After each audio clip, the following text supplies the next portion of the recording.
ॐ मूकं करोति वाचालं पङ्गुं लङ्घयते गिरिं यत्कृपातमहं वन्दे परिमानन्दमाधवम्। गुरुर्ब्रह्मा गुरुर्विष्णु गुरुर्देवो महेश्वरा गुरु साक्षात् परं ब्रह्म तस्मै श्री गुरुवे नमः। सर्वे भवन्तु सुखिनः सर्वे सन्तु निरामया सर्वे भद्राणि पश्यन्तु मा कश्चित् दुःखभाग् भवेत्। कर्पूरगौरं करुणावतारं संसारसारं भुजगेन्द्रहारं सदा वसन्तं हृदयारविन्दे भवं भवानी सहितं नमामि। ओम शांति।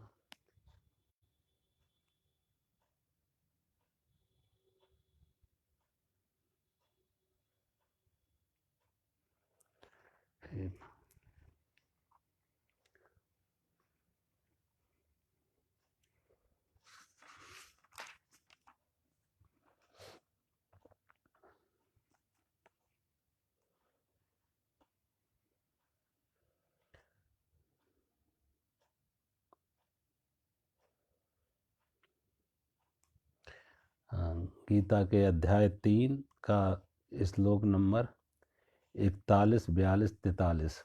41 कर लिया था, 42, 43 आज लेना है। कल भगवान कह रहे थे तस्मात् त्वम् इंद्रियाणादौ नियम्य भरतर्षभः पापमानं प्रजह्येनं ज्ञान विज्ञान नाशनम। इसलिए हे अर्जुन, तुम पहले इंद्रियों को बस में करके इस ज्ञान और विज्ञान को नाश करने वाले महान पापी कर्म को अवश्य ही बलपूर्वक मार डाल। काम को अवश्य ही बलपूर्वक मार डाल। काम कहाँ है? भगवान बता रहे कि अब काम रहता कहाँ है। तो यहाँ पे भगवान लिख रहे इंद्रियाणि पराण आहु इंद्रियेभ्य परम मना मनसस्तु परा बुद्धि या बुद्धि परतस्तु सा। भगवान कह रहे इसलिए अर्जुन, इंद्रियों से स्थूल शरीर से इंद्रियां श्रेष्ठ हैं और इंद्रियों से श्रेष्ठ है सूक्ष्म हमारा मन, और मन से भी बलवान है हमारी बुद्धि, और बुद्धि से भी श्रेष्ठ बलवान है हमारी आत्मा।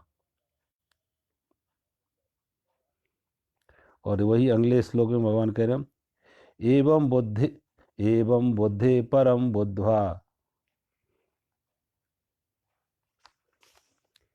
एवं बुद्धि परम बुद्ध्वा संस्तभ्य आत्मानम आत्मना जहि शत्रु महाबाहु काम रूपम दुरासदम। इस प्रकार बुद्धि से पर अर्थात सूक्ष्म बलवान और अत्यंत श्रेष्ठ आत्मा को जानकर बुद्धि के द्वारा मन को बस में करके हे महाबाहु, तो इस काम रूप दुर्जय शत्रु को मार।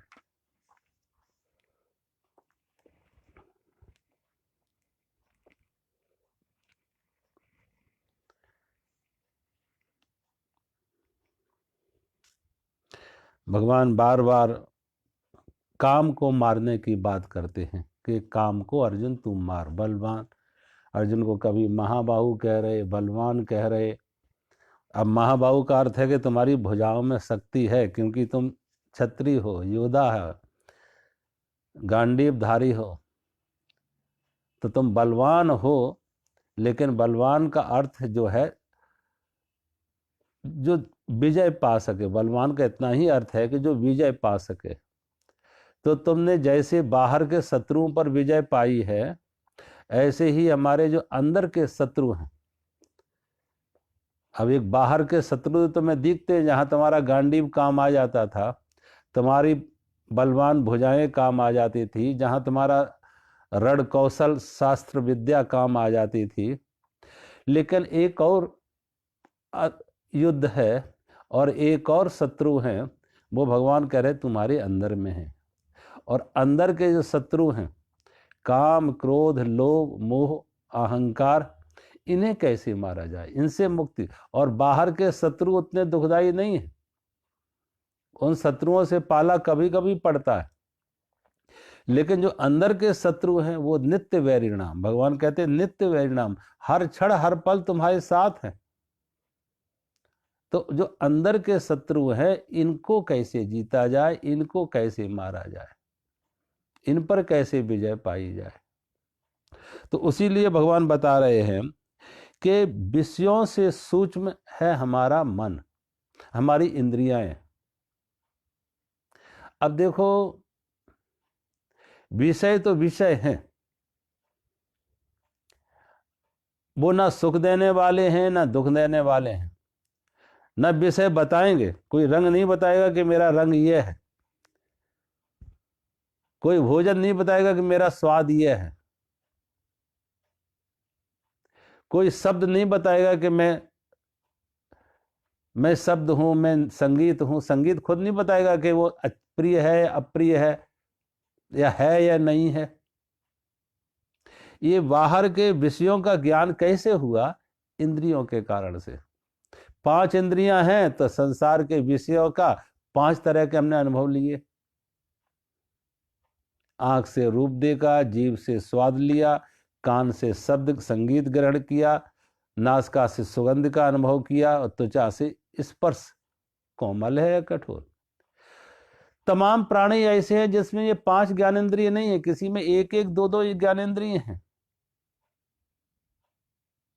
तमाम ऐसे हैं प्राणी जिनको किसी को स्पर्श नहीं मालूम होता, तो किसी को आंख से नहीं दिखता है, किसी को सुगंधी का अनुभव नहीं होता है, किसी को शब्द का अनुभव नहीं होता। तो तमाम ऐसे पशु पक्षी हैं जिनके पास 5 ज्ञानेंद्रिय नहीं है।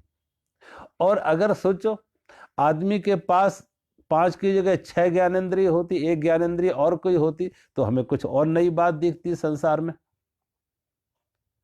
अभी तो हम रंग देख पा रहे हैं, और कुछ लोग ऐसे होते हैं जिनको रंग भी सब नहीं दिखते। कैसे तमाम लोग होते हैं जिनको हम कहते हैं कलर ब्लाइंड। और बर्नार्ड शॉ के बारे में कहते हैं कि बर्नार्ड शॉ कलर ब्लाइंड था, और खास तौर से उसे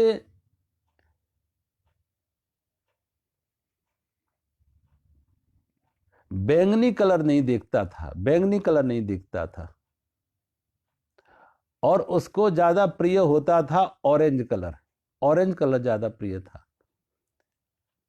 कहते हैं एक बार वो अपने लिए सूट बनाया, उसने ऑरेंज कलर का सूट बनवाया, और ऑरेंज कलर का सूट बनवाया जब, तो उसने कलर मैच करने के लिए ऑरेंज कलर की टाई खरीदनी चाहिए कि ऑरेंज कलर की टाई खरीद लो। जब वो ऑरेंज कलर की टाई खरीद के लाया, तो उसे वो टाई खरीद के लाया बैंगनी कलर का लाया।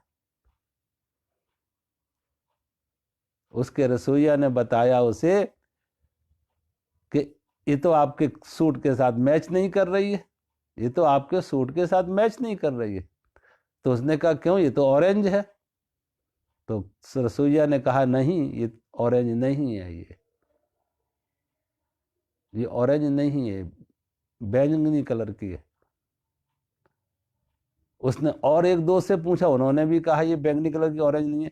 तब बर्नार्ड साहब को मालूम हुआ कि वो बैंगनी कलर के प्रति कलर ब्लाइंड है, उसे बैंगना कलर दिखता ही नहीं था। बैंगनी कलर भी उसको ऑरेंज कलर की तरह दिखता था। तो ऐसे बहुत लोग होते। कभी आप देखो किसी कहते ना जिसको पीलिया हो जाता, जॉन्डिस हो जाता, और अगर उसे जॉन्डिस हो जाए तो उसे सारी वस्तुएं सफेद भी उसको पीली दिखेगी। कोई वस्तु सफेद रंग की है लेकिन उससे वो उसकी आंख से उसे पीली दिख रही है, क्योंकि आंख पे पीलिया रंग आ गया है। तो इस प्रकार से अगर कोई 6वीं ज्ञानेंद्रिय होती तो एक और नया कोई अनुभव होता संसार का। जब इन्हें 5 तरह से संसार को जाना, तो 6 प्रकार से जान सकते थे। तो संसार ज्ञान नहीं दे रहा, ये विषय ज्ञान नहीं दे रहे। ज्ञान कैसे हुआ? इंद्रियों के माध्यम से। इंद्रियों के माध्यम से विषयों का ज्ञान हुआ कि ये विषय ऐसा है। और भगवान कहते इंद्रियों से श्रेष्ठ है हमारा मन, इंद्रियों से बलवान है हमारा मन। एक इंद्रिय एक ही तरह के विषय का अनुभव कराती है। आंख मात्र रूप देखेगी, स्वाद नहीं ले पाएगी, स्पर्श नहीं देख जान पाएगी। सुगंधी का मालूम नहीं होगा, संगीत का मालूम नहीं होगा आंख को मात्र रूप। अगर कान ना हो, बहुतों के पास जब जिनकी श्रवण शक्ति खत्म हो जाती है, उन जिनको कान से सुनाई नहीं देता है, तो अब उन्हें आंख से तो दिख रहा है लेकिन कान तो नहीं। आंख उनकी ठीक है लेकिन कान ठीक नहीं, तो नहीं सुनाई दे रहा। अब आंख जो है कान का काम नहीं कर सकती, आंख जो है स्वाद का काम नहीं कर सकती। आंख से देख के स्वाद नहीं बताया जा सकता, आंख से देख के स्पर्श नहीं बताया जा सकता, आंख से देख के सुगंधी नहीं बताई जा सकती। तो आंख तो मात्र एक विषय का ज्ञान कराएगा, रंग, कि रंग कैसा है। ऐसे ही जीव एक दूसरा विषय का स्वाद अनुभव कराएगा। जीव मात्र स्वाद बताएगा कि स्वाद कैसा। जीव ये नहीं बताएगी कि रंग कैसा है या संगीत कैसा है या स्पर्श कैसा, ये जीव नहीं बताएगी। जीव ने मात्र स्वाद बताएगी। नासिका सुगंधी बताएगी, नासिका ये नहीं बताएगी कि रंग कैसा है। आंख ना हो तो नासिका से पूछो, नासिका रंग नहीं बता पाएगी कि कौन सा रंग है। नासिका स्वाद भी नहीं बता पाएगी। नासिका और जीभ नजदीक नजदीक है लेकिन स्वाद जीभ बताएगी, नासिका नहीं बताएगी। और सुगंधी नासिका बताएगी, जीभ नहीं बताएगी। तो इन इंद्रियों के विषय अलग अलग हैं और हर विषय की इंद्रिय अलग है, लेकिन मन सबको बता रहा है। इन सबके पीछे मन है। इन पांचों ज्ञानेंद्रियों के पीछे मन है। अगर मन ना हो तो आंख से रूप ना दिखेगा। रात को हम सोए होते हैं, आंख खुली भी हो तो क्या आंख से रूप दिखता है, रंग दिखेगा? इंद्रियों के पीछे मन ना हो तो कान से शब्द नहीं सुनाई पड़ेगा, नासिका से सुगंध महसूस ना कर पाओगे, और कान से शब्द नहीं सुनेगा और त्वचा से स्पर्श का ज्ञान नहीं होगा। अब गहरी नींद में आदमी सोया हो तो कोमल गद्दे पे सो रहा है या जमीन पर सो रहा, कुछ अनुभव नहीं है, उसे ज्ञान नहीं है। कितनी शोरगुल होता रहे और जैसे नींद आ गई, उसे मालूम नहीं कितना शोरगुल, उसे अनुभव नहीं आएगा, ज्ञान नहीं आएगा। तो ज्ञानेंद्रियां खुली हैं, कान खुले हुए हैं, नासिका खुली हुई है, त्वचा का है, लेकिन फिर भी अगर इनके पीछे मन ना हो तो वो देख नहीं पाएगा। वो ज्ञानेंद्रियां विषय का अनुभव नहीं कर पाएंगी।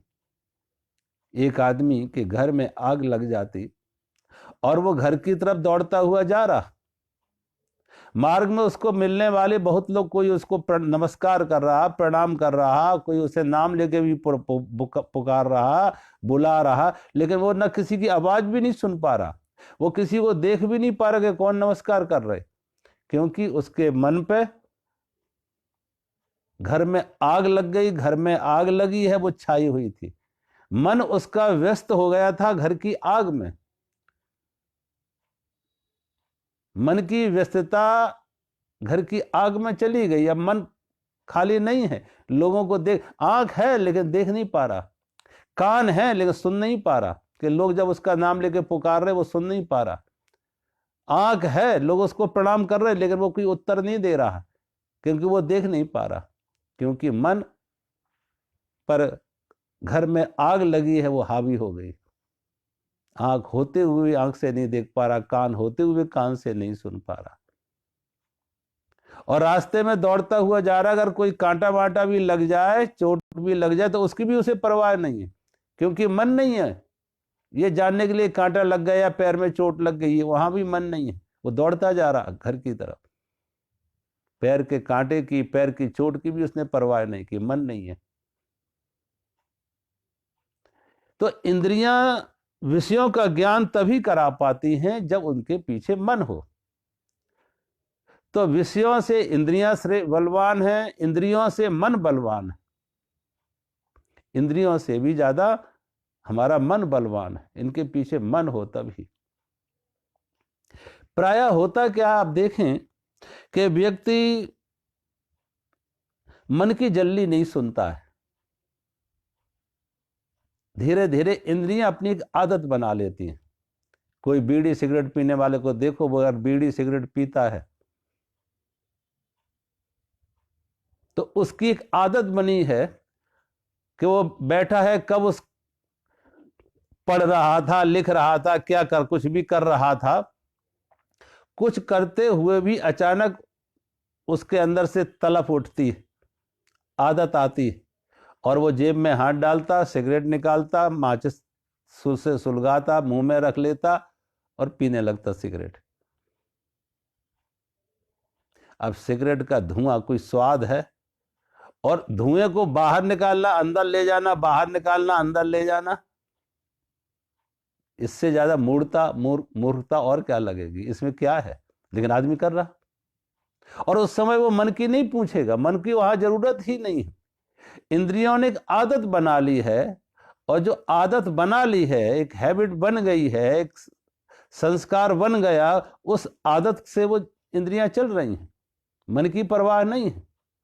हाँ, मन की परवाह तो वो हो कि जब वो जेब में हाथ डाले, पैकेट तो हो लेकिन उसमें सिगरेट ना हो, पैकेट हो लेकिन सिगरेट ना हो, तब मन बीच में आएगा, तब वो इंद्रियां कहेंगी इसमें सिगरेट नहीं है, तो मन से कहेगा उपाय करो, तो मन काम में आएगा कि मन अब जाए और बाजार में खरीदे और ले आए और दे इंद्रियों को, अन्यथा मन की जरूरत नहीं है।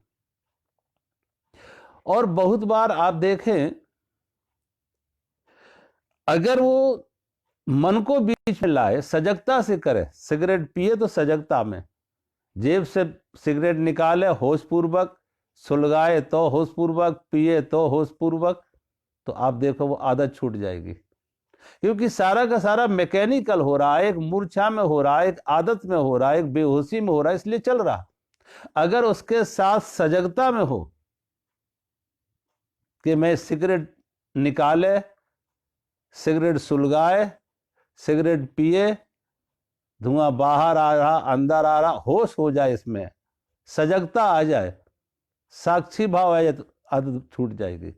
ये आदतें बनती है मूर्छा में, बेहोशी में, बार बार करते करते मूर्छा से। आप देखो जो लोग कार चलाते हैं, शुरू शुरू में होश होता है कि पैर इधर से उधर ना हो जाए, एक्सीलेटर की जगह ब्रेक ना आ जाए, ब्रेक की जगह एक्सीलेटर ना आ जाए, कैसे गियर बदलना है, तो कब क्लच दबाना है, शुरू शुरू में बड़ा होश जगाएगा, लेकिन धीरे धीरे वो एक आदत बन गई, और आदत बन गई तो मूर्छा आ गई। अब वो फोन पर किसी से बात भी कर रहा है और कार भी चला रहा है, फोन से बात में भी व्यस्त है और कार भी चला रहा है। अब कार जो है उसके लिए मैकेनिकल हो गया, एक यंत्रवत हो गया, होश में कार नहीं चला रहा, उसकी व्यस्तता तो किसी बातचीत में है, या मन कहीं और खोया हुआ है, किसी और विचार में खोया हुआ है, या कोई फिल्मी गीत गा रहा है, मन कहीं और खोया हुआ है, लेकिन कार चल रही है, एक मैकेनिकल हैबिट, एक आदत बन गई, तो वो मूर्छा में। ये प्राय जितनी आदतें होगी मूर्छा में होती हैं, इसलिए आदत तोड़नी हो तो सजगता लानी होगी। जो क्रिया मूर्छा में हो रही थी, अगर उसे होशपूर्वक करने लगे, सजगता में करने लगे, तो वो आदत टूटेगी, वो आदत नहीं बन पाएगी, फिर टूटेगी। अगर उस आदत को छोड़ना है तो मात्र एक होश जगा ले, एक मेरे मित्र मिलने वाले थे, वो कह रहे थे उनको सिगरेट पीने की बहुत आदत थी और कहते थे सिगरेट छूटती नहीं है, सिगरेट नहीं छूटती। मैंने उनको एक कागज लिख के दिया, हमने कहा जेब में रख लो, और उस कागज पे लिखा था कि मैं सिगरेट पीने जा रहा हूं, मैं सिगरेट पीने जा रहा हूं। सिगरेट पीने से पहले वो जेब में हाथ डालें और कागज निकालें, और जहां पढ़े कि मैं सिगरेट पीने जा रहा हूं, सिगरेट पीना रुक गया उनका। क्योंकि जहां ये होश आया कि मैं सिगरेट पीने जा रहा, होश आया, तो जो सिगरेट की एक तलब थी वो खत्म हो गई। हो किसी भी क्रोध आए तो क्रोध में मैं सजगता रहो कि मैं क्रोध करने जा रहा, एक जेब में कागज रख लो कि मैं क्रोध करने जा रहा। अगर क्रोध करो, लेकिन उतना पढ़ने के बाद उस कागज को जेब से निकालो और पढ़ लो और फिर क्रोध करो। जहां तुमने कागज को जेब से निकाला और पढ़ा कि मैं क्रोध करने जा रहा, क्रोध नहीं कर पाओगे। थोड़ा सा भी सजगता उसके साथ जोड़ दी जाए, होश जोड़ दिया जाए, वॉचफुलनेस जोड़ दी जाए, अवेयरनेस जोड़ दी जाए, तो वो आदत से छुटकारा हो सकता। तो भगवान कहते हैं विषयों से श्रेष्ठ बलवान है इंद्रियां, इंद्रियों से बलवान है हमारा मन, और मन से भी बलवान है हमारी बुद्धि। प्रायः होता क्या है कि मन निर्णय कर लेता, जो कुछ पाना हो, जो कुछ करना हो, जो जैसी वासना हो, संकल्प विकल्प हो, मन ने निर्णय किया, बुद्धि को उसके साथ लगा लिया। बुद्धि उसको मात्र जस्टिफाई करेगा। एक चोर, चोरी करने की उसकी आदत है, चोरी करता है चोर, मन में चोर की वृत्ति है, तो बुद्धि उसको जस्टिफाई करेगा। बुद्धि कहेगा जिनके पास धन है उन्होंने भी चोरी करके इकट्ठा किया है, तो चोरी करना कोई पाप नहीं। अब मन ने अपने पीछे बुद्धि को भी लगा लिया, बुद्धि से उसका समर्थन ले लिया, बुद्धि ने समर्थन दे दिया, जस्टिफाई कर दिया कि चोरी कोई पाप नहीं है, क्योंकि जिन्होंने धन संग्रह किया वो चोरी से किया है, इसलिए तुम उनसे भी चोरी कर लो। तो बुद्धि ने तर्क दे दिया, बुद्धि ने उसका समर्थन कर दिया, तो मन को और ताकत मिल गई कि बुद्धि ने समर्थन दे दिया। अगर बुद्धि वहां पे रुकावट डाले, बुद्धि कहे नहीं ये गलत है, ये पाप है, ये अपराध है, ये अन्याय है, ये अनैतिक है, तो शायद मन नहीं कर पाएगा, फिर मन को ताकत नहीं मिलेगी। बुद्धि ज्यादा बलवान है, विचार ज्यादा बलवान है, क्योंकि निर्णय करने की शक्ति बुद्धि की है। कोई भी कर्म करने से पहले जो निर्णय लिया जाएगा वो मन निर्णय नहीं ले पाएगा। मन संकल्प विकल्प खड़े किए, मन ने एक विचार दिया, लेकिन निर्णय करने की जो शक्ति है, डिसाइड करने की कि निर्णय क्या करना है, वो बुद्धि के हाथ में है। और बुद्धि ने अगर निर्णय किया कि नहीं ये ठीक है, ऐसा करना है, तो क्रिया होगी।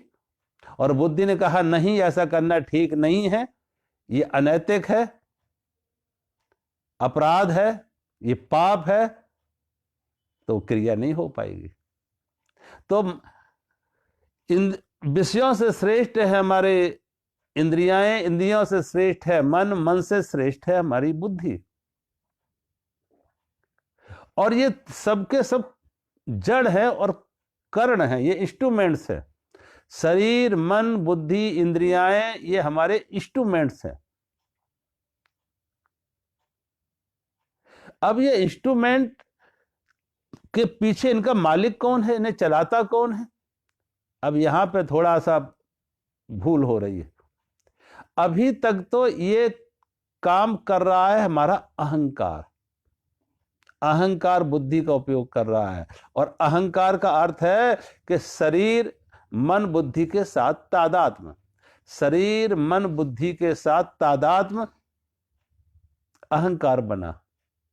तो मैं शरीर हूं, मैं मन हूं, बुद्धि हूं, विचार हूं, ये निर्णय जब तादात्म्य बन गया, तो अब जो होगा वो इनके हित में होगा। शरीर के हित में क्या है? इंद्रियों के लिए सुख कहां है, किन विषयों में? अगर ये तादात्म्य यहां से हटके अहंकार से हटके और आत्मा के साथ जुड़ जाए। यही तादात्म्य, अहंकार से हटके आत्मा के साथ जुड़ जाए। अहंकार की अपनी कोई सत्ता नहीं है। अहंकार ने मात्र झूठा आरोपण किया है, शरीर मन बुद्धि के साथ आरोपण किया है, उसकी अपनी कोई सत्ता नहीं है। अगर यही तादात्म्य आत्मा के साथ जुड़ जाए, असल मालिक जो है वो आत्मा है, और आत्मा के साथ संबंध जुड़ जाए तो फिर कामना नहीं आएगी। क्योंकि कामना आई कैसे, कामना की जरूरत क्यों पड़ी? कामना जब हमने शरीर मन बुद्धि के साथ तादात्म्य बनाया, ये मैं हूं, मैं शरीर हूं, इंद्रियां हूं, मन हूं, जब मैं बुद्धि हूं, जब इनके साथ हमारा तादात्म्य बना तो इनकी कुछ मांगे हैं। शरीर की कुछ मांग है, इंद्रियाओं की कुछ मांग है, मन की कुछ मांग है, इनके संबंध हैं। शरीर का कोई संबंध है, शरीर का कोई पति पत्नी है, कोई बाप बेटा है, पिता पुत्र है, मित्र है। तो शरीर का तादात्म्य, तो शरीर से जो जुड़े हुए हैं उनके साथ तादात्म्य, वो मेरे हुए। अगर मैं शरीर हूं तो शरीर के साथ जिनके संबंध है वो मेरे हुए। अगर मैं बुद्धि हूं, विचार हूं, तो बुद्धि के साथ जो हमारे जुड़े हुए हैं वो मेरे हो गए, मेरी विचारधारा के लोग, मेरे मत के लोग, मेरे अनुयायी। और फिर इंद्रियों के विषय हैं, उन विषयों के प्रति जीव को ये स्वाद अच्छा लगता है, आंख को ये रूप अच्छा लगता है, कान को ये संगीत अच्छा लगता है, नासिका को ये सुगंध अच्छी लगती है, त्वचा को ये स्पर्श अच्छा लगता है।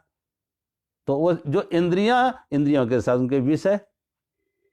तो अब जो कामना जगेगी, कामना इन्हीं की होगी। कामना रूप की होगी, कामना रंग की होगी, कामना स्वाद की होगी, कामना स्पर्श की होगी, कामना संगीत की होगी। कामना, जो भी कामनाएं होंगी मन से जुड़ी होंगी। अब शरीर की जरूरतें फिर भी सीमित है, मन की कोई सीमा नहीं है। शरीर की जरूरतें सीमित हैं, आवश्यकताएं सीमित हैं, लेकिन जो मन की उड़ान है, मन में जो लोभ है, मन में जो मोह है, मन में जो आसक्ति, उसकी कोई सीमा नहीं है। तो धन इसलिए नहीं कि धन हमें भोजन के लिए पर्याप्त नहीं है।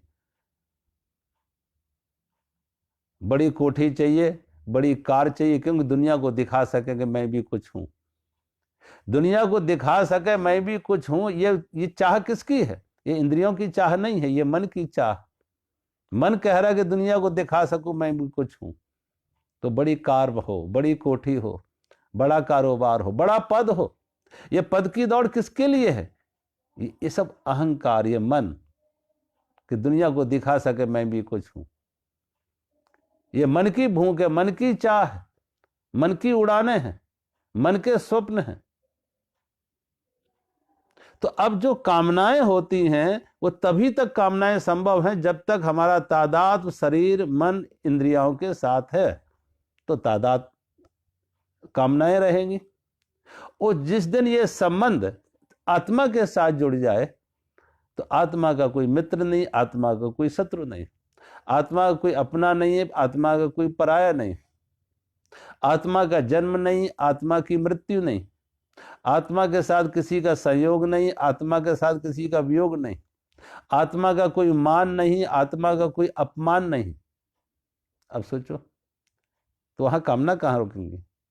जब ना मान है, ना अपमान है आत्मा का, ना संयोग है, ना वियोग है आत्मा का, ना सुख है, ना दुख है आत्मा को, तो फिर आत्मा में कामना कहां से आएगी? ये कामना सिर्फ शरीर मन इंद्रियों के साथ संबंध से आती है। तो भगवान कहते फिर मारना नहीं पड़ता है।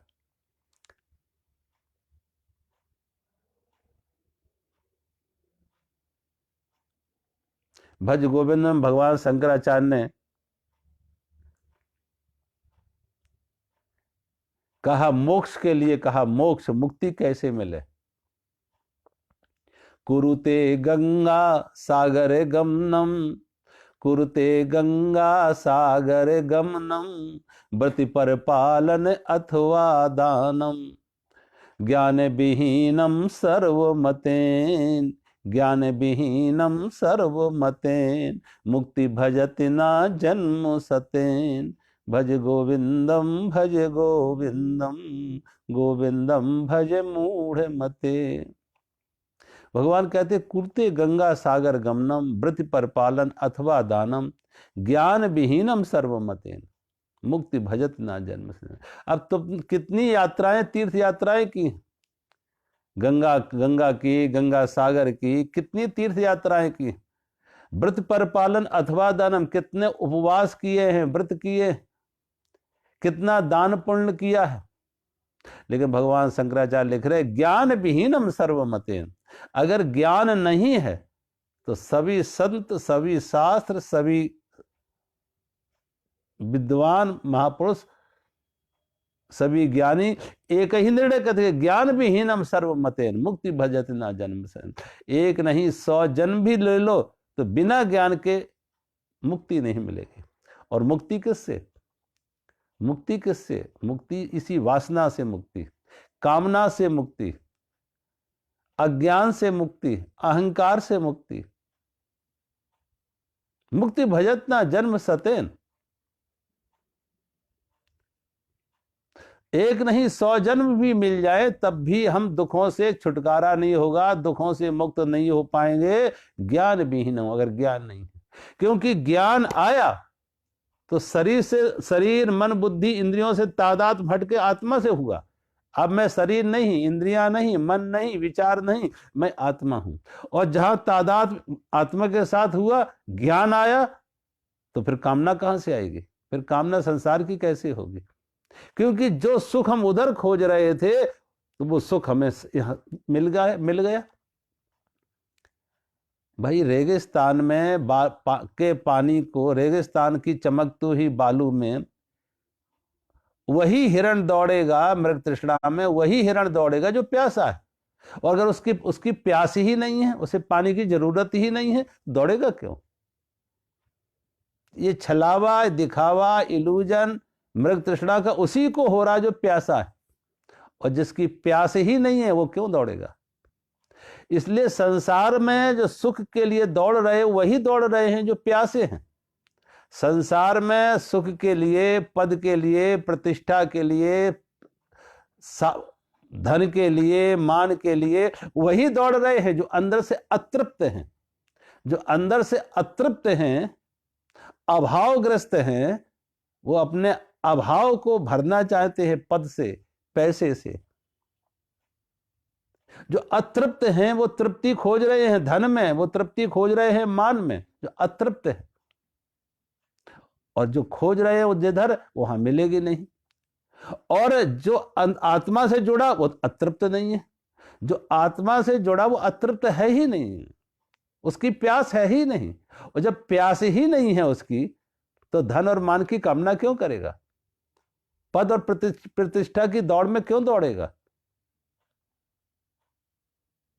सोचो, जितने भी ऐसे आत्मज्ञानी हुए, उस पहली बात तो उनकी यही देखो कि वो इस दौड़ से बाहर हो गए, उस दौड़ से बाहर हुए।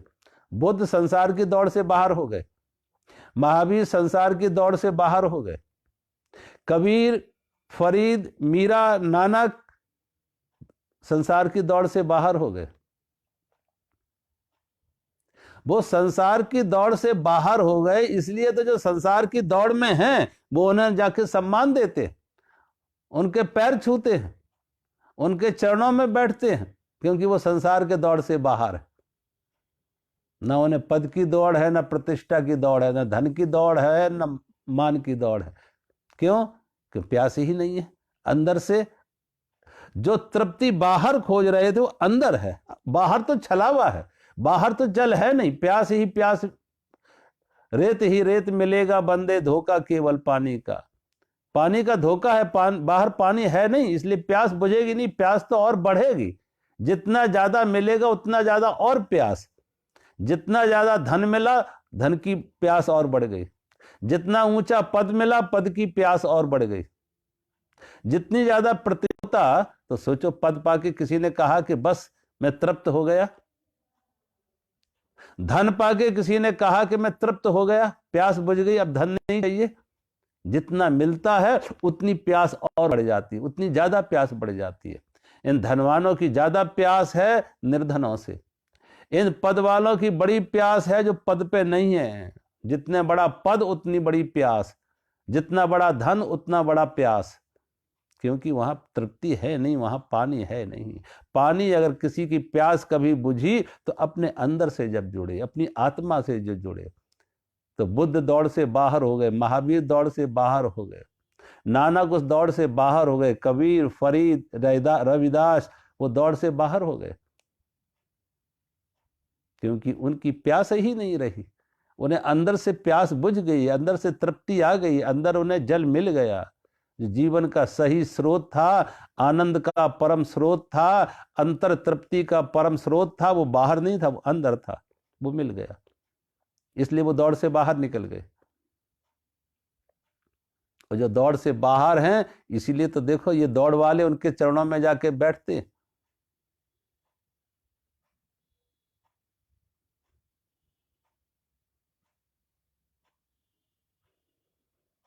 और कभी जो नहीं समझते हैं वो उनको कहेंगे पलायनवादी, जो नहीं समझते वो कहेंगे तो पलायनवादी, ये भागे हुए लोग हैं।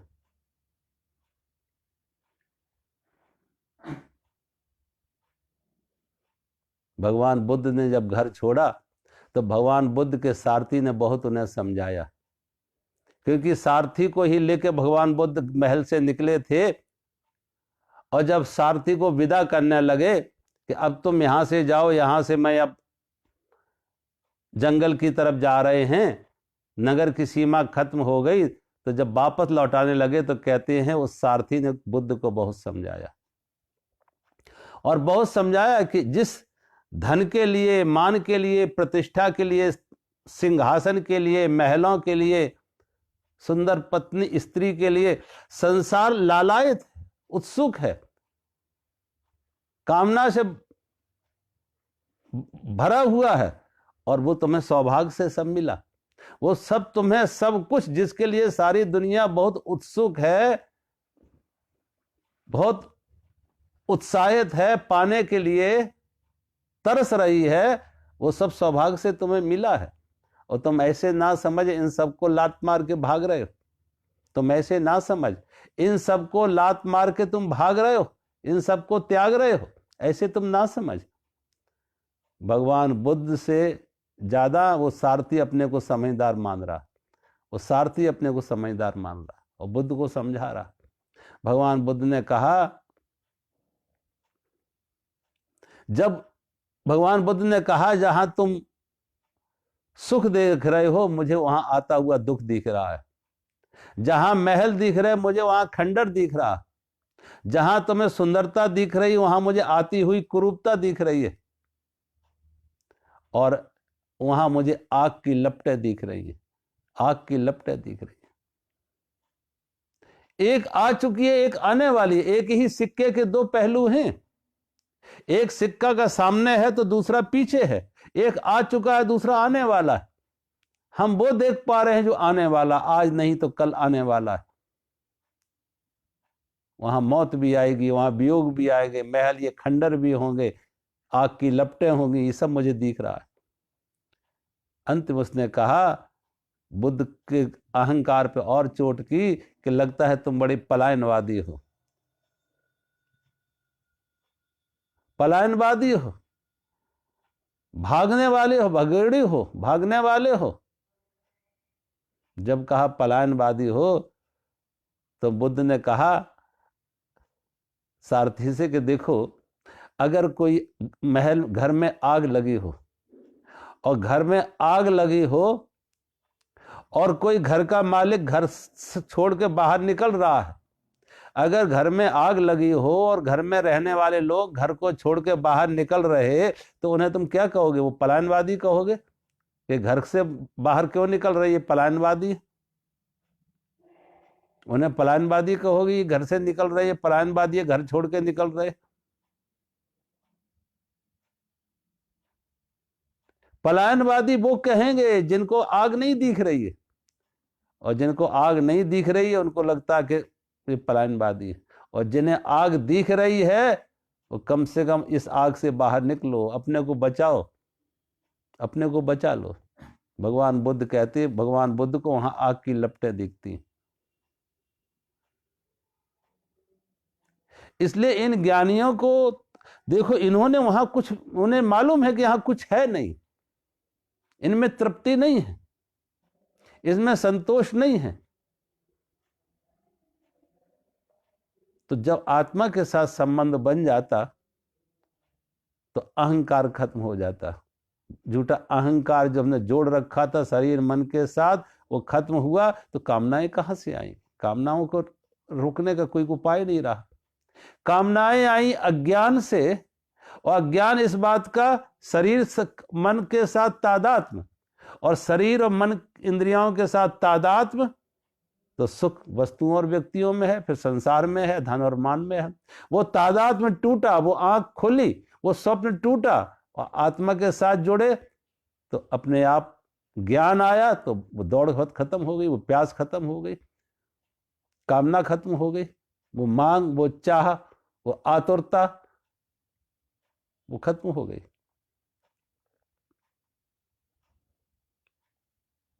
तो भगवान कहते हैं इन्हें, मैंने कल कहा था, इन्हें मारना नहीं है, मारने की बात नहीं है, सिर्फ जागना है, तुम्हें स्वप्न से जागना है। अगर तुम जाग गए तो क्या मारना है?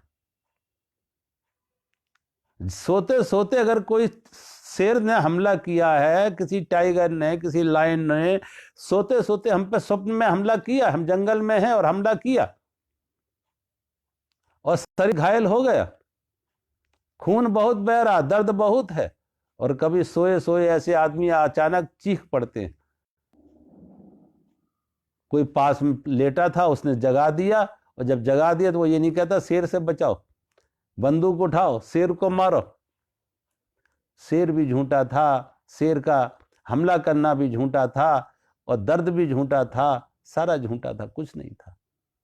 आंख खुली तो सब कुछ खत्म, ना कोई दर्द, ना कोई शेर, ना कोई तकलीफ, ना कोई दुख। तो भगवान कहते सिर्फ स्वप्न से जागना है, और स्वप्न से जाग गए तो कामना से मुक्त हो गए। और स्वप्न यही है कि संसार के से तादात्म्य हमारा शिफ्ट करे, तादात्म्य हमारा शरीर से हटा के आत्मा की तरफ ले जाओ। इसलिए भगवान कहते हैं अर्जुन को कि अर्जुन,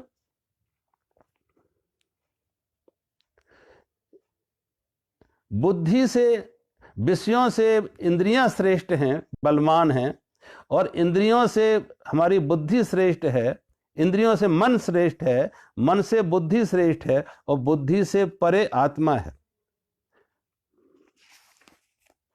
इस प्रकार बुद्धि से परे सूक्ष्म, बलवान और अत्यंत श्रेष्ठ आत्मा को जानकर, बुद्धि से भी श्रेष्ठ आत्मा को जानकर, बलवान आत्मा को जानकर, बुद्धि के द्वारा मन को बस में करके, बुद्धि के द्वारा मन को बस में करके, हे महाबाहु, इस काम रूप दुर्जय शत्रु को मार डाल।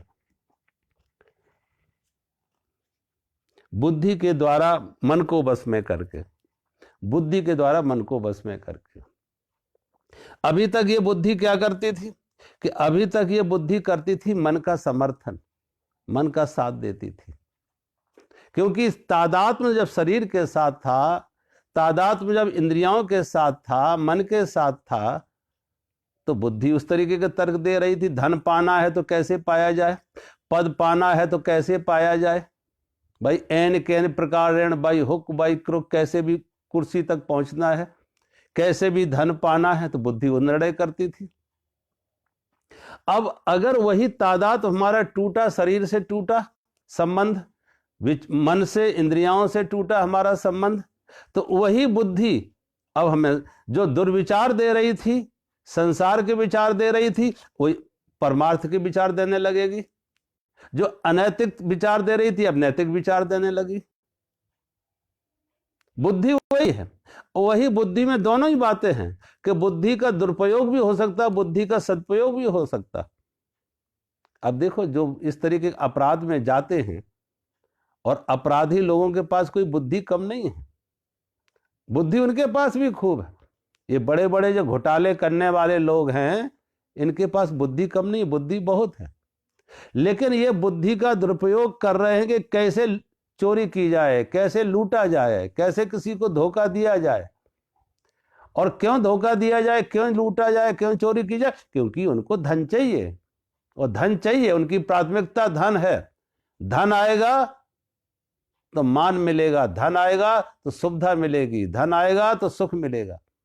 अब धन इसलिए चाह रहे हैं कि धन से उनको सुख है, धन से उनको मान है, धन से उनका सुविधा है, इसलिए धन चाहिए, कैसे भी बाई हुक और बाई क्रुक, एन के प्रकार। तो वो बुद्धि फिर उनको वहां काम आती है कि कैसे सफाई से लोगों की जेब काटी जाए, कैसे सरकार को, व्यवस्था को, कानून को, बैंकों को धोखा दिया जाए। तो बुद्धि तो है उनके पास, लेकिन बुद्धि का दुरुपयोग है अपराध के, अनैतिक कामों में। अब वही बुद्धि ज्ञानी के पास भी है। रावण के पास भी बुद्धि थी, कंस के पास भी बुद्धि थी, हिटलर और मुसोलिनी के पास भी बुद्धि थी। जितने ये अपराधी हुए, नादिर शाह, चंगेज खान, औरंगजेब, इन सबके पास बुद्धि थी, लेकिन सबने बुद्धि का दुरुपयोग किया अपनी कामनाओं, वासनाओं की पूर्ति के लिए। लेकिन वही ज्ञानी के पास, बुद्ध के पास भी बुद्धि है, महावीर के पास भी बुद्धि है, नानक के पास, मीरा के पास भी बुद्धि है। वो बुद्धि का सदुपयोग कर रहे हैं सेवा के लिए, परोपकार के लिए। अब इंद्रियां उनके वश में, मन उनके वश में। जब बुद्धि हमारी आत्मा के साथ जुड़े तो अंदर से करुणा स्वाभाविक हो जाती, प्रेम स्वाभाविक हो जाता। जब आत्मा से जुड़ा तो करुणा उसकी सुगंधी है, प्रेम उसकी सुगंधी है। तो अंदर जब करुणा और प्रेम हो, अंदर और करुणा और प्रेम, और करुणा और प्रेम कोई परिस्थिति से की देन नहीं है, मन से पैदा नहीं हुआ, ये आत्मा की सुगंधी है, आत्मा का सुवास है। जब आत्मा से जुड़ते हैं तो करुणा और प्रेम, और करुणा और प्रेम जब है तो विभाजन नहीं करेगा, इनके लिए, इनके लिए नहीं, ये मेरे हैं, ये पराये। जब आत्मा के साथ जुड़ता तो मेरे पराये की दीवार टूट जाती, ना कोई अब मेरे हैं ना मेरे पराये, सब मेरे हो गए, सब मैं हो गए। सागर की लहर सब अलग अलग नहीं है, सारा सागर का ही खेल है, सारा सागर का खेल है। कोई लहर अलग अलग नहीं, ये मित्र लहर और वो शत्रु लहर, ये अपनी लहर और वो पराई लहर, सारा सागर का खेल है। और जब सागर ही हूं मैं, आत्मा ही है, तो वही आत्मा सर्वत्र व्याप्त है, हर प्राणी में, हर जगह, जीव मात्र में। ऐसा व्यक्ति सबके प्रति करुणा और प्रेम से भर जाता। बुद्ध एक कीड़ी के प्रति भी, कीट पतंग के प्रति भी, वृक्षों के प्रति भी, पशु पक्षियों के प्रति भी करुणा और प्रेम से भरे थे।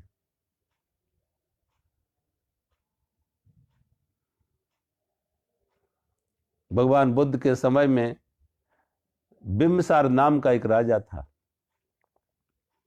एक बार भगवान बुद्ध जा रहे थे तो देखा एक भेड़ बकरियों का समूह जा रहा है। उसमें एक भेड़ का बच्चा जिसके पैर में चोट थी, चल नहीं पा रहा था, और उसकी माँ जो थी, बच्चा था छोटा, उसकी माँ उसे बार बार रुक रुक के देखती थी कि जब वो पास आए आगे बढ़े, बार बार रुक रुक के देखती थी। भगवान बुद्ध उसके पीछे आ रहे थे, उन्होंने देखा ये बार बार इसकी माँ रुक रही है, भेड़, अपने बच्चे के लिए, कि बच्चे के पैर में चोट थी, वो चल नहीं पा रहा था। तो भगवान बुद्ध ने उस बच्चे को अपनी गोद में ले लिया और उसमें को गोद में लेके उनके साथ चलने लगा। भेड़ भी निश्चिंत हो गई कि अब ये साथ जा रहा है। भगवान बुद्ध ने पूछा उस भेड़ बकरियों के मालिक से, ये कहां लेके जा रहे हो? कहा, राजा बिम्बसार ने यज्ञ किया है, उस यज्ञ में इन भेड़ बकरियों की बलि दी जाएगी, इन भेड़ बकरियों की बलि दी जाएगी उस यज्ञ में, वहां हम लेके जा रहे। भगवान बुद्ध उस यज्ञ में पहुंच गए, जहां यज्ञ हो रहा था वहां पहुंच गए, और वहां पे जो पंडित लोग यज्ञ करा रहे थे, जो ब्राह्मण पंडित यज्ञ करा रहे थे और पशुओं की बलि दे रहे थे अग्निकुंड में, तो उन्होंने पूछा, इन पशुओं की बलि क्यों दे रहे हो अग्निकुंड में? इन पशुओं की बलि क्यों दे रहे हो? निरीह पशुओं की बलि अग्निकुंड में क्यों दे रहे? उन पंडितों ने कहा, क्योंकि राजा को स्वर्ग मिलेगा। इनकी बलि देने से राजा को स्वर्ग मिलेगा। भगवान बुद्ध ने कहा, अगर निरीह पशुओं का वध करने से राजा को स्वर्ग मिलेगा, तो राजा को और ज्यादा उत्तम स्वर्ग मिलेगा कि तुम मेरी बलि दे दो। राजा को और अच्छा स्वर्ग मिलेगा कि तुम मेरी बलि दे दो। और उस बल वेदी पर भगवान बुद्ध खड़े हो जाते। उस बल वेदी पर भगवान बुद्ध खड़े हो जाते कि इन निरीह पशुओं का, इन मूक प्राणियों का बलि देने से राजा को अगर स्वर्ग मिलेगा, तो राजा को और उत्तम स्वर्ग मिलेगा, तुम मेरी बलि दे दो। इन निरीह पशुओं को, बेकसूर को क्यों मार रहे? ये मूक गूंगे प्राणी, इनको क्यों मार रहे हो? और मूर्खों को ज्ञान आया, होश आया, और राजा बिम्बसार ने वो यज्ञ बंद करवा दिया, वो पशु बलि बंद करा दी। आज कितने ऐसे मूर्ख देखो, मंदिरों में, माताओं के मंदिरों में पशुओं की बलि दे रहे हैं। क्यों? माता खुश होंगी। ये माता खुश नहीं करनी है। ये मांसाहारी जो पंडा पुजारी हैं, इन मांसाहारियों को मुफ्त में मांस चाहिए, तो देवी के नाम से। अब जिस देवी को तुम माता कहते हो, माता का अर्थ है जो ममता है, और माता का अर्थ है सारे प्राणी मात्र की ममता है, सारे जगत की माता है। जो जगत जननी है, सारे जगत की माता है, प्राणी मात्र की माता है, वो भला खुश होगी कि उसके सामने उसके संतान की हत्या की जाए? उसके सामने उसके संतान की हत्या की जाए, इसमें वो खुश होगी? तो कोई माता नहीं है। ये माता का बहाना करके पंडा पुजारी मांसाहारी हैं, इनको मांस चाहिए, तो देवियों के मंदिर बना रखे मांस खाने के लिए। कि शराबियों ने भैरव बाबा के मंदिर बना लग रखे हैं शराब पीने के लिए। ये धर्म नहीं है, अधर्म है, अनैतिक है। तो भगवान बुद्ध जैसे मनुष्य प्राणी मात्र में जिस समय व्यक्ति की आत्मा के साथ संबंध जोड़ेगा, वो प्राणी मात्र के प्रति करुणा और प्रेम से भर जाएगा। प्राणी मात्र के प्रति करुणा और प्रेम। और जब प्राणी मात्र के प्रति करुणा और प्रेम से जो भर जाएगा, उसके जीवन में हिंसा नहीं होगी, वैर नहीं होगा, किसी को सताना नहीं होगा, परोपकार की भावना होगी, लोक कल्याण की भावना होगी, सबको सुख देने की भावना होगी। किसी के साथ कोई स्पर्धा नहीं, कोई कंपटीशन नहीं, किसी को हराना नहीं, किसी को दबाना नहीं, किसी को सताना नहीं। ऐसा व्यक्ति जो आत्मा के साथ जुड़ गए, उसकी कामनाएं स्वतः ही निर्मूल हो जाती, नष्ट हो जाती है, खत्म हो जाती है। कभी कभी उनके काम तो दिखते हैं, ऐसे महापुरुषों के काम दिखते हैं, तो लोगों को लगता होगा कि काम अगर ये से काम में कर रहे हैं तो क्यों कर रहे, आखिर कोई तो कामना होगी, क्यों कर रहे? लेकिन उनकी कामना, उनके कर्म क्यों हो रहे हैं? लोक कल्याण के लिए। कामना मुक्त, फल की कामना से मुक्त किए हुए कर्म ही तो योग हो गए, जिसमें फल की कोई कामना नहीं। और कामना है तो लोक कल्याण की, लोक मंगल की, लोक हित की, जनहित की, परोपकार की। कोई सोचो, एक माँ से पूछे कि अपने बच्चे को तुमने क्यों जन्म दिया और बच्चे के लिए इतनी पीड़ा क्यों ले रहे हो? रात रात भर माता सो नहीं पाती हैं बच्चे के लिए, और बच्चे को कोई तकलीफ हो तो बच्चे की तकलीफ बच्चे की नहीं रही, वो माँ की तकलीफ हो गई। अब कोई माँ से पूछे किस लिए, किस लिए?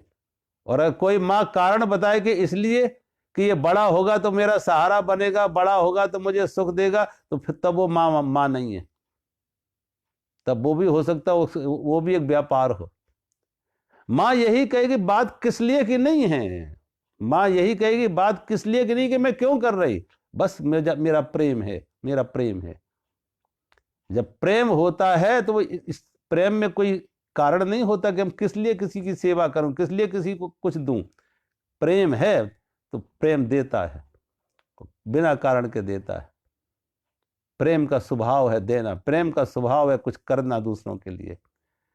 ऐसे महापुरुष लोक कल्याण के लिए जीते हैं, परोपकार के लिए जीते हैं, लोक मंगल के लिए उनके जीवन होते हैं। कोई कामना नहीं होती, ना धन की कामना, ना पद की कामना, ना कोई चुनाव लड़ना उनको, ना कोई वोट लेना किसी से उनको। भगवान कहते हैं, ये अर्जुन, ऐसा व्यक्ति जो आत्मा से जुड़ गया है, मन को बस में करने के लिए, हे महाबाहु, तुम काम रूप दुर्जय शत्रु को मार डाल। और कैसे मार डालो? इस प्रकार बुद्धि से परे अर्थात सूक्ष्म, बलवान और अत्यंत श्रेष्ठ आत्मा को जानकर, आत्मा को जानकर, जब आत्मा को जाना, आत्मा के साथ जुड़े, तो बुद्धि उसके वश में हुई। और फिर उस बुद्धि के द्वारा मन को कैसे वश में करना है, और उस मन के माध्यम से हमारी इंद्रियों पर विजय हो, और फिर ऐसा व्यक्ति कामना मुक्त हो जाता है। उसकी कोई मांग नहीं, उसकी कोई चाह नहीं। अब सिर्फ संबंध शिफ्ट करना है, अहंकार से हटा के अपना संबंध आत्मा के साथ जोड़ना है। एक बार इधर मथुरा में कहते, मथुरा के 2 चौबे भांग खा के नाव पर बैठ जाते। मथुरा के चौबे खूब दूध दही की लस्सी बना के उसमें भांग मिलाते, उसे कहते हैं ठंडाई। वो ठंडाई पीते हैं जिसमें भांग मिली होती है, और भांग का वो ठंडाई पी के दोनों नाव पर बैठ जाते। और उनको मथुरा से बस दूसरी तरफ ही गोकुल है, बहुत दूर नहीं है, गोकुल है, नदी के उस पार गोकुल है, उनको उस पार जाना है। दोनों आके नाव पर बैठ गए, नशा चढ़ गया, और नशा ऐसा चढ़ा, दोनों ने उठा के पतवार चलाने लगे, पतवार चलाने लगे। और पतवार चलाते चलाते उनको रात को 8 बजे चलाना शुरू किए थे, और सुबह के 6 बज गए। रात 8 बजे शुरू किए थी और सुबह के 6 बज गए, 10 घंटे हो गए चलाते चलाते। होश आया, अरे हम तो पतवार चलाते चलाते कितने दूर निकल गए होंगे, पतवार चलाते चलाते अब मालूम नहीं कितने दूर निकल गए होंगे, और अब पीछा आना कितना मुश्किल की बात होगी, कितने दूर निकल गए होंगे। आंखों में पानी के छींटे मारे, मुंह धोया, होश आया, आंख खुली, होश आया, तो देखा कि अब पहुंचे कहां, और लगता कोई घाट दिख रहा है, यहां तो कोई घाट है। जब चारों तरफ से फिर नजर दौड़ाई, ठीक से पहचाना, होश आया, तो देखा ये तो वही विश्राम घाट है जहां से चलाया थी नाव, ये तो वही विश्राम घाट है जहां से नाव चली थी। और 10 घंटे नाव चलती रही, लेकिन आगे बढ़ी क्यों नहीं? 10 घंटे नाव चलती रही, पतवार चलाते रहे, चलती जैसी दिखती रही नाव, लेकिन पहुंची क्यों नहीं कहीं? तो आंख खोल के देखा कि खूंटी से रस्सी नहीं खोली थी, किनारे से रस्सी नहीं खोली। और जब किनारे से रस्सी ना खोली हो तो तुम्हारा 10 घंटे का श्रम भी बेकार चला गया, कहीं पहुंचे नहीं।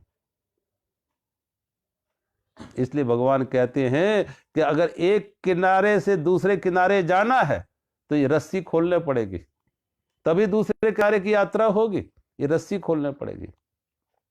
तो भगवान वही कह रहे, अपना रस्सी खोलो, इस तादात्म को हटाओ शरीर से, शरीर से ये तादात्म हटे, इंद्रियों से ये तादात्म हटे, ये रस्सी खोले तो आत्मा के किनारे पर पहुंच पाओगे। ये शरीर रूपी नाव आत्मा के किनारे पर पहुंच पाओगे, आत्मज्ञान तक पहुंच पाओगे। तो धीरे धीरे अपने मन को ऐसा मजबूत करो कि शरीर के साथ नहीं, आत्मा के साथ जोड़ो। और जब आत्मा के साथ जुड़ते हैं वो परमात्मा के साथ जुड़ते हैं, जो आत्मा के साथ जुड़ते हैं वो परमात्मा के साथ जुड़ते हैं। और जब हम परमात्मा से जुड़ते हैं तो हमें सद्बुद्धि आती है, सद्विवेक आता है। तब हम, अभी हमारी स्थिति क्या है, अभी हम परमात्मा को भी साधन बनाते हैं। अभी हमारी स्थिति है कि हम परमात्मा को साधन बनाते हैं संसार के लिए, परमात्मा की नहीं सुनते, अपनी परमात्मा को सुनाते हैं, अपने अनुसार परमात्मा को चलाते हैं। एक सज्जन मेरे पास आके आए और कहने लगे, महाराज अभी तक हम भगवान को नहीं मानते थे, अब भगवान को मानने लगे। अभी तक तो हम परमात्मा को नहीं मानते थे, अब मानने लगे। मैंने पूछा क्या हो गया अचानक, कैसे मानने लगे, कैसे ये आस्तिकता जग गई, कैसे श्रद्धा तुम्हारे अंदर आ गई, क्या हो गया? तो कहा महाराज, एक दिन मैं मंदिर में गया और भगवान से कहा, हे भगवान, अगर तुम हो, परमात्मा अगर तुम हो, तो 3 दिन में मेरे बेटे की नौकरी लग जाए। अब महाराज मैं क्या कहूँ, ऐसा चमत्कार हुआ कि 3 दिन में मेरे बेटे की नौकरी लग गई। तो मैंने कहा तुमने परमात्मा को नहीं माना, परमात्मा ने तुमको मान लिया। तुमने जो मांगा परमात्मा ने दे दिया, तो तुम्हारी मांग, तुमने परमात्मा को अपनी मांग से चलाया, अपने ढंग से चलाया, अपनी इच्छा से चलाया। परमात्मा तुम्हारे लिए एक साधन है संसार के लिए। परमात्मा साधन नहीं, परमात्मा साधन है संसार के लिए। और कल ये मांग पूरी नहीं होगी तो तुम कहोगे अब कोई परमात्मा नहीं है। सब झूठी बात है। जो आत्मज्ञानी हैं, वो आत्मज्ञानी अपने अनुसार परमात्मा को नहीं चलाते, परमात्मा को साधन नहीं बनाते, परमात्मा को साध्य बनाते। परमात्मा साध्य है जीवन का, और परमात्मा के सामने कोई संसार की मांग नहीं होती है, कोई चाह नहीं होती है, कोई अपेक्षा नहीं होती है। परमात्मा के प्रति समर्पण होता है, समर्पण होता है। और समर्पण में कोई शर्त नहीं है, समर्पण के लिए कोई शर्त नहीं होती है। अगर शर्त है तो समर्पण नहीं है। जहां प्रेम है, समर्पण है, वहां परमात्मा की रजा में हम राजी हैं। राजी हैं तेरी रजा में, राजी हैं तेरी रजा में, यूं भी वाह वाह ऊं भी वाह वाह, हम परमात्मा की रजा में राजी।